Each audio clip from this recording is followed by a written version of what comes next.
of all the people who've come to this exhibition, I'm assuming the people sitting here today are interested about their careers. So,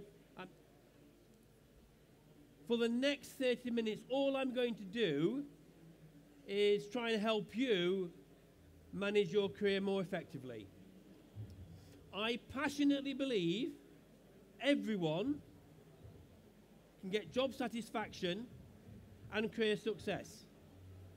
And so I'm going to try and make the next 30 minutes the most important for you for 2014. You all right? I'm Michael Moran. I'm a career management expert. I spend all my time working with people, helping them better manage their careers. Okay? 1080, the business I represent, that's absolutely the heart of what we're doing. Sadly, in the UK, most of our employees are not engaged. In fact, we're bottom of the European league table for engagement. And I'm going to tell you why. It's because most organizations don't help employees manage their careers. In fact, most organizations impose upon people what the organization wants them to do, and then the organization shapes to it. For the next 30 minutes, I'm going to show you a very different way of doing it, which is take the time and effort to understand what's important to the employee, what their values, motivators, and skills are, and sculpt the job around them.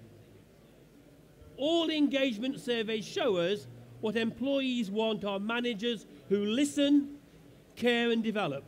If you do that, you'll have engaged employees.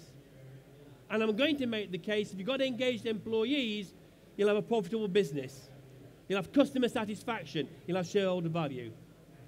So two things I'm doing. One, I'm going to try and help you advance your career. And secondly, I'm going to try and give you some ideas how you can improve employee engagement. Have I got you for 30 minutes? So, just give me some audience feedback. How important is your career to you at the moment? Are we talking 10? Yeah? So I'm going to ask you a series, I'm going to ask you 8 questions, because I want to see how well you manage your career. Yeah? If you get a right answer, score yourself 2 points. If it's a little bit of it, but not everything, score yourself 1 point. And if the answer is I don't do it, it's nil point. Okay? 8 questions, and indeed, I've had like 17 months garden leave in the last 7 years. Garden leave is HR's greatest invention, right? On my last garden leave, I built this. It's a game of snakes and ladders, which will tell you how you're managing your career. It's free, both on the App Store and Google Play. 1080 Careers Ladders. And if you get a right answer, you go up a ladder. Wrong answer, you go down a snake. We're going to play this game together, okay? So, do you have a written down career plan? If you do, give yourself 2 points. Back of a fag packet, it's a little bit of a plan, it's 1. If not, no points. See, and if you're scoring no points, you're like 97% of the UK population who work.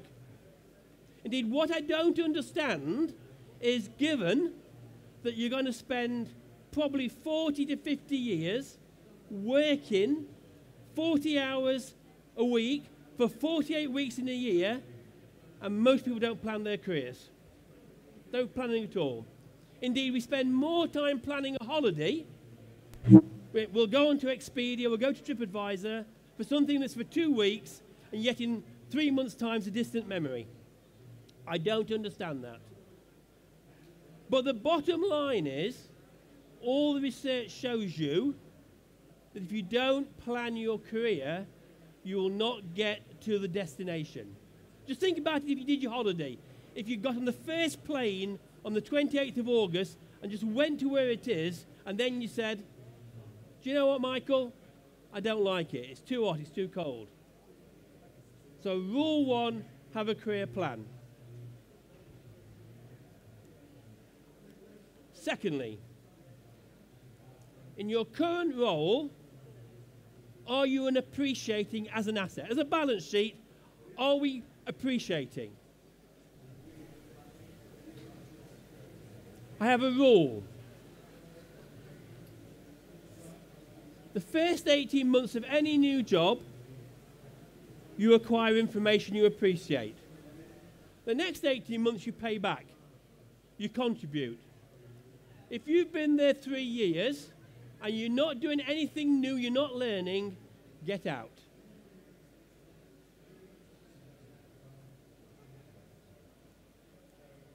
So, yes, for 2 points, a little bit 1 point, no, nothing. And by the way, ask yourself, if you've not learned anything new in the last 12 months, that's a really dangerous position to be in. Okay? Do you have a mentor inside and outside the organization? 2 points if you've got one in and one outside, 1 if you just got the one. Again, the research tells us that having a mentor is a prerequisite to career success. And just think about it. Do you honestly believe that Usain Bolt got as fast as he did running the 100 meters without the help of anybody else? Key to career success is sharing with people your career aspirations. The more people that know about your aspirations, the more likely they are to be achieved.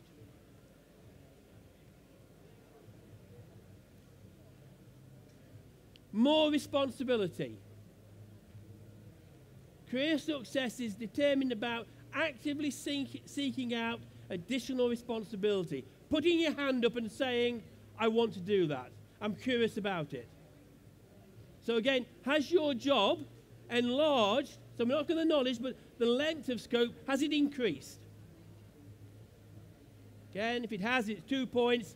Little bit, 1 point. Nope, no points. Are you still with me on the scores? Okay. Are you working in a culturally diverse and part of a multidisciplinary team? 3 predictors of career success. 1, IQ. But by the way, the good news is you don't need too much of that. The second one is EQ, based on Daniel Goleman's work around emotional intelligence.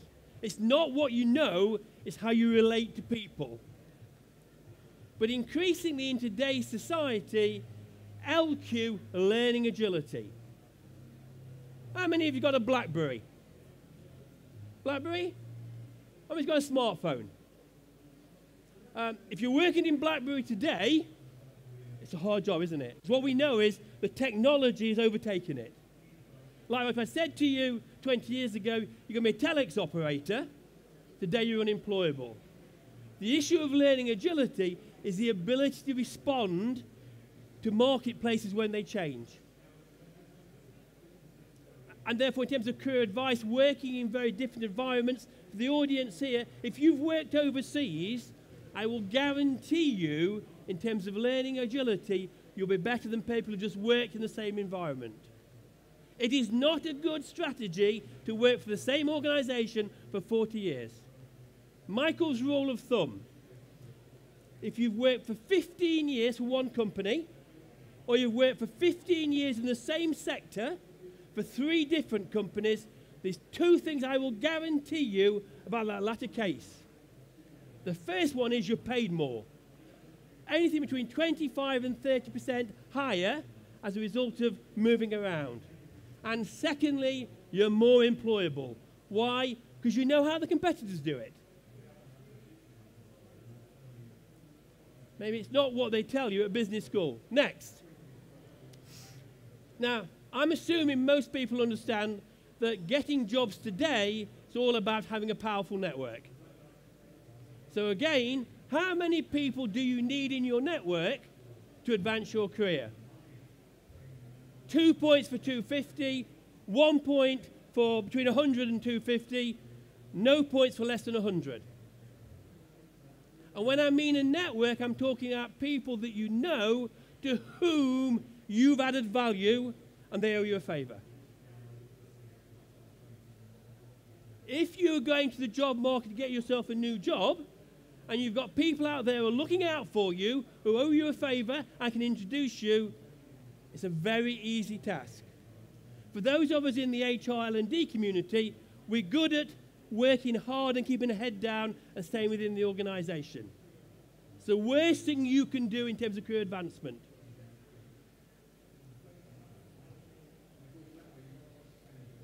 Okay.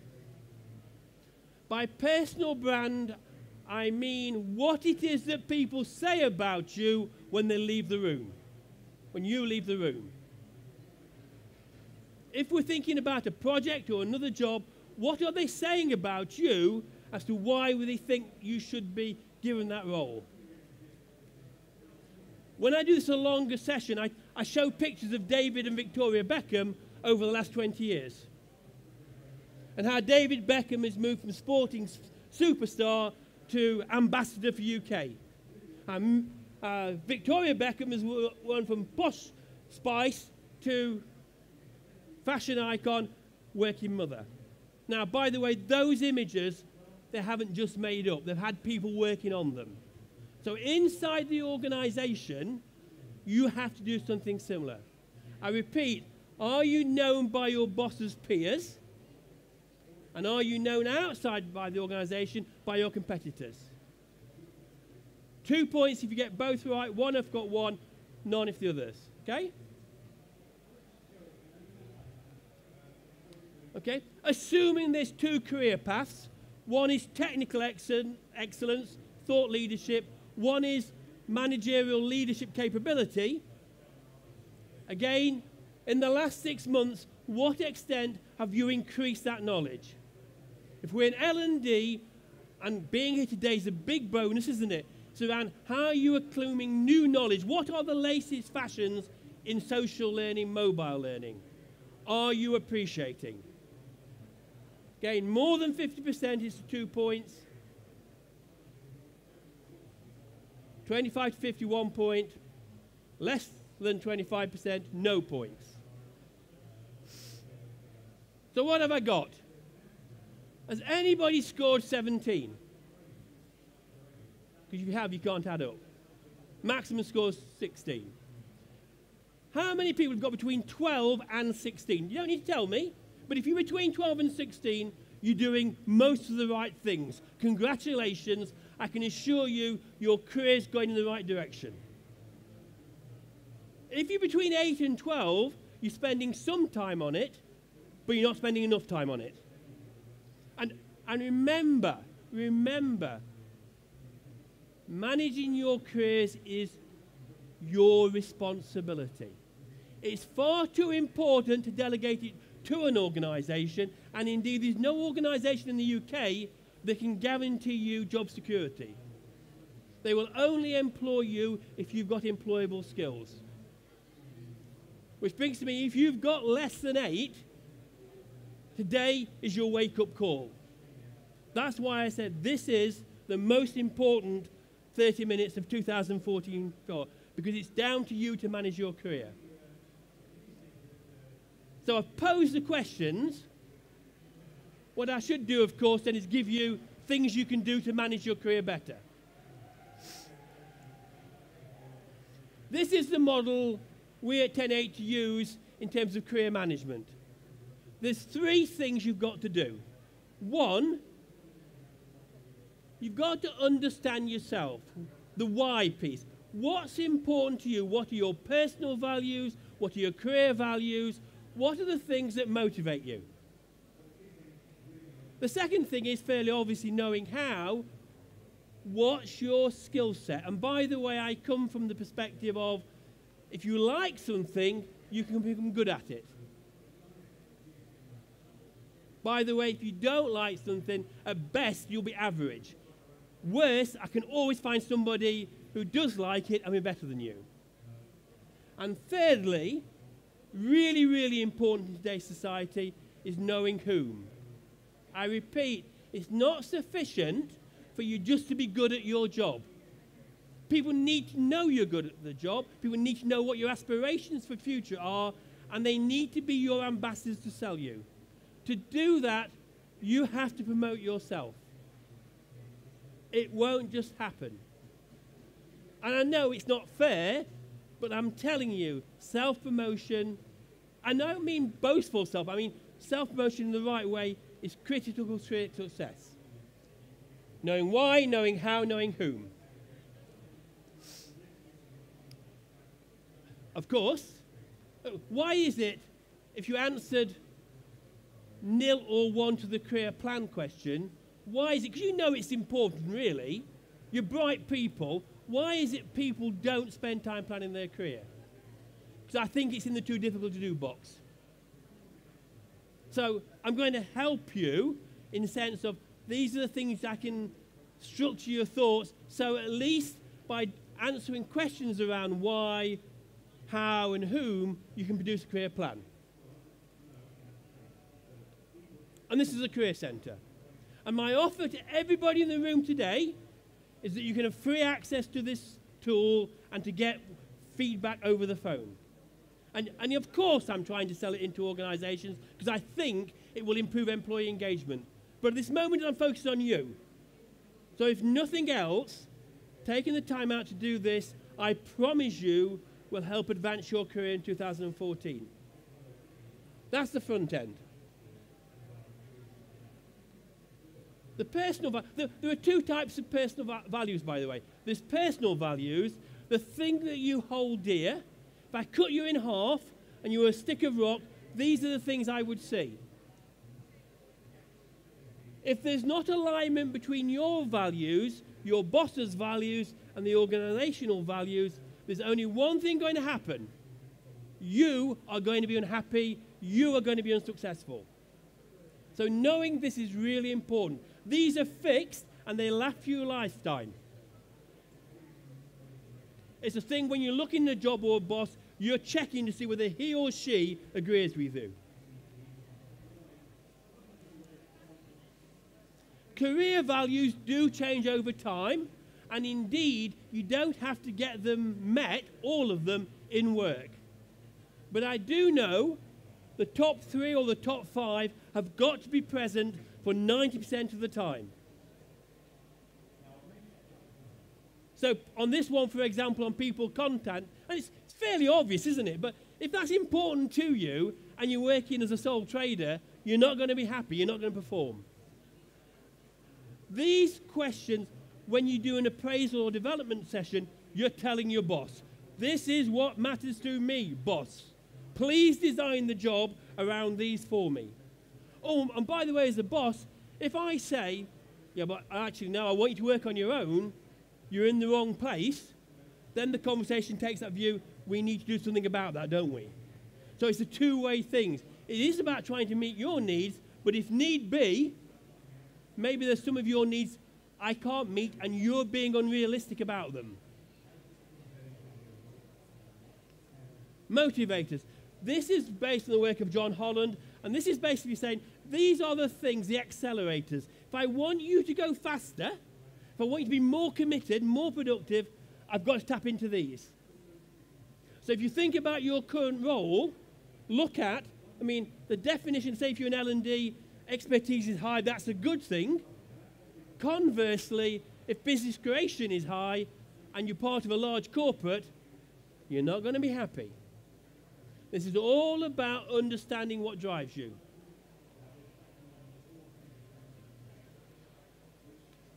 Now, talents for each skills. And you can see it's a matrix.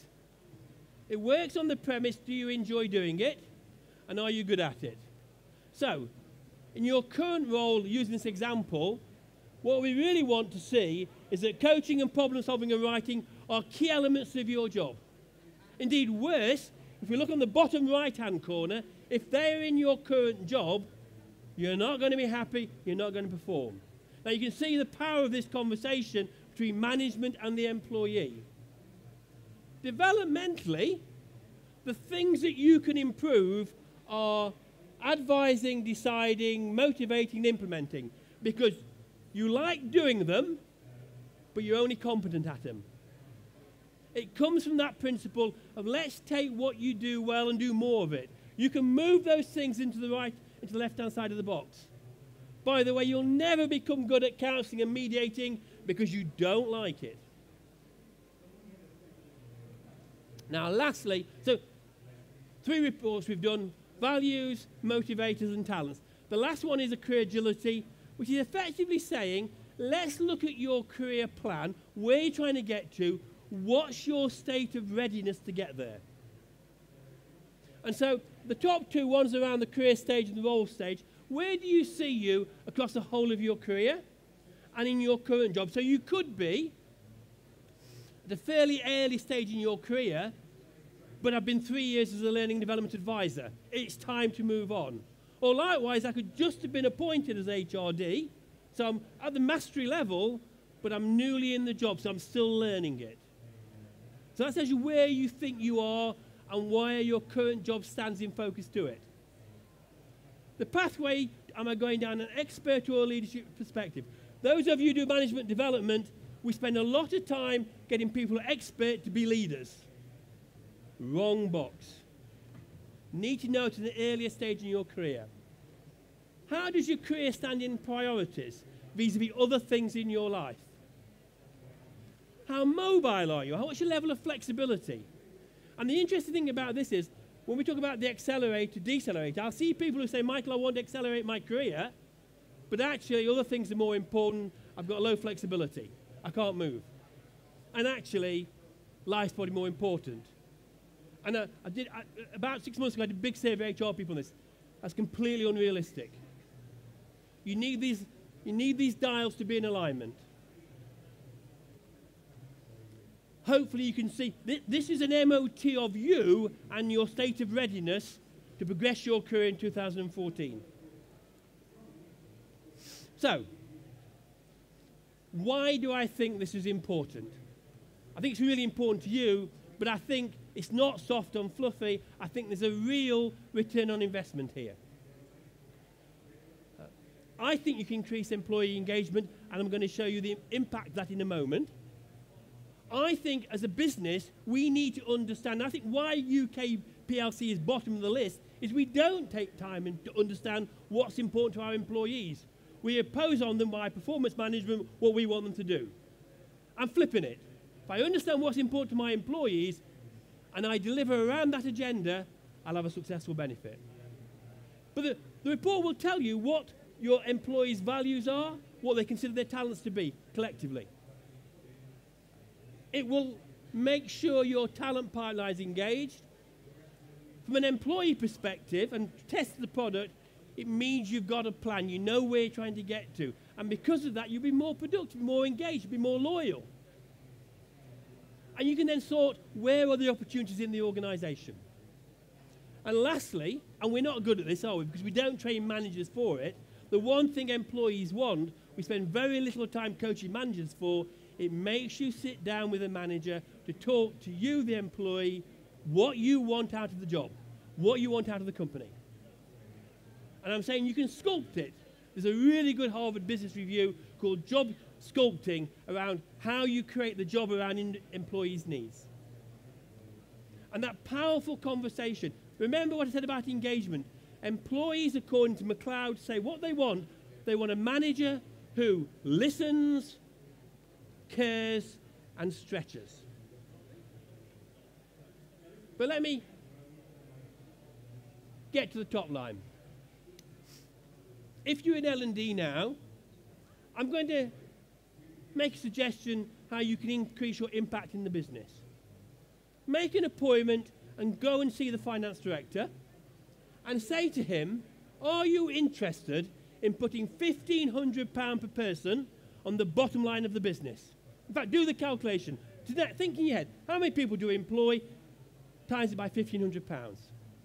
The Work Foundation say if you increase engagement by 10%, and the UK average is 60%, to be a Sunday Times top 100 company, it's more about near to 90%. If you can increase it by 10%, if you increase engagement by 10%, you'll put £1,500 per person on the bottom line of the business. Just don't take my word for it. The evidence by the Engaged Success Group, established by David Cameron about 2 years ago, is the most important HR document published in the last 2 years. Why? Because it gives you hard evidence of the impact of engagement. It's free, it's online, but let me just tell you the Tanith Dodge story recorded to it. Marks and Spencer stores, if you look at upper quartile versus lower quartile for employee engagement, the difference is 1.29%, less than 2%. And I'm thinking most employees at M&S are relatively highly engaged. The difference in sales turnover is 142 million. I come back to, if you can change engagement by 10%, just see what that will mean to the business. I don't believe there's any FD here that you reporting to is going to turn you down when you have that conversation. And by the way, you see, I'm passionate. This is what we should be doing in the profession. This is how we make a business difference. This is the lever we pay, which is why it's a great time to be in the industry. You employ knowledge workers, and you can engage them. You're going to have a real impact on your business. They'll be saying to you, come on down. Okay. That's the case. 3 key messages. The first one is, what I've been trying to do is make you reflect on you and your career and what you need to do in order to get career success. And I believe everyone can have career success, everyone can have job satisfaction. I'm pleading with you, spend the time to do it. And listen at the front here, my colleagues are there. Sign up for the Career Centre. It's free, we're not going to hassle you, this is about you. The second thing is around your role in the organisation. I believe employees want career conversations. I think their careers are important to them. They don't just turn up to work, tell what to do, they want to do more. And there's so much more they can contribute if we give them. And the third lesson is, there's real ROI here. This is where we demonstrate our worth as HR L&D professionals. This is the lever that you can change. So in 2014, I'm hoping as a result of just listening to me, you and your career will get on the right track and for career success, job satisfaction, but equally, you can cascade that into your businesses and you can demonstrate the power of driving employee engagement. I repeat, access to the system is free. We will give you feedback. Thank you for listening to me.